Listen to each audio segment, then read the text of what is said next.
लाडकी बहीण योजनेसंदर्भात नागपूर खंडपीठाने सरकारला नोटीस पाठवल्याची माहिती आहे। मुख्य सचिव आणि वित्त सचिव यांना 23 ऑक्टोबर पर्यंत प्रतिज्ञापत्र सादर करण्याचे आदेश सुद्धा देण्यात आलेत।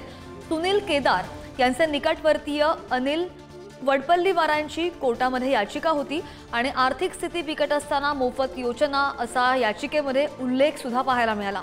लाडकी बहीणमुळे आरोग्य, शिक्षण यांसारख्या मूलभूत समस्या सोडवण्यासाठी निधी कमी पडतोय आणि लाडकी बहीण योजनेवर बंदी आणण्याची याचिकेमधून हायकोर्टामध्ये मागणी करण्यात आली होती।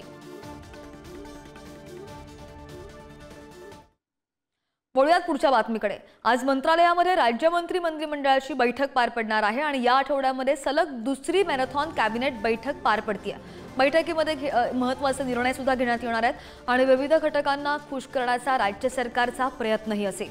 विधानसभा निवडणुकांच्या दृष्टिकोनातून महायुती सरकारचा निर्णयांचा धडाका सुद्धा पाहायला मिळेल आणि सोमवारी जी बैठक झाली त्या बैठकीत तब्बल 56 निर्णय घेण्यात आले होते आणि हा आकडा आता वाढण्याचीही शक्यता आहे।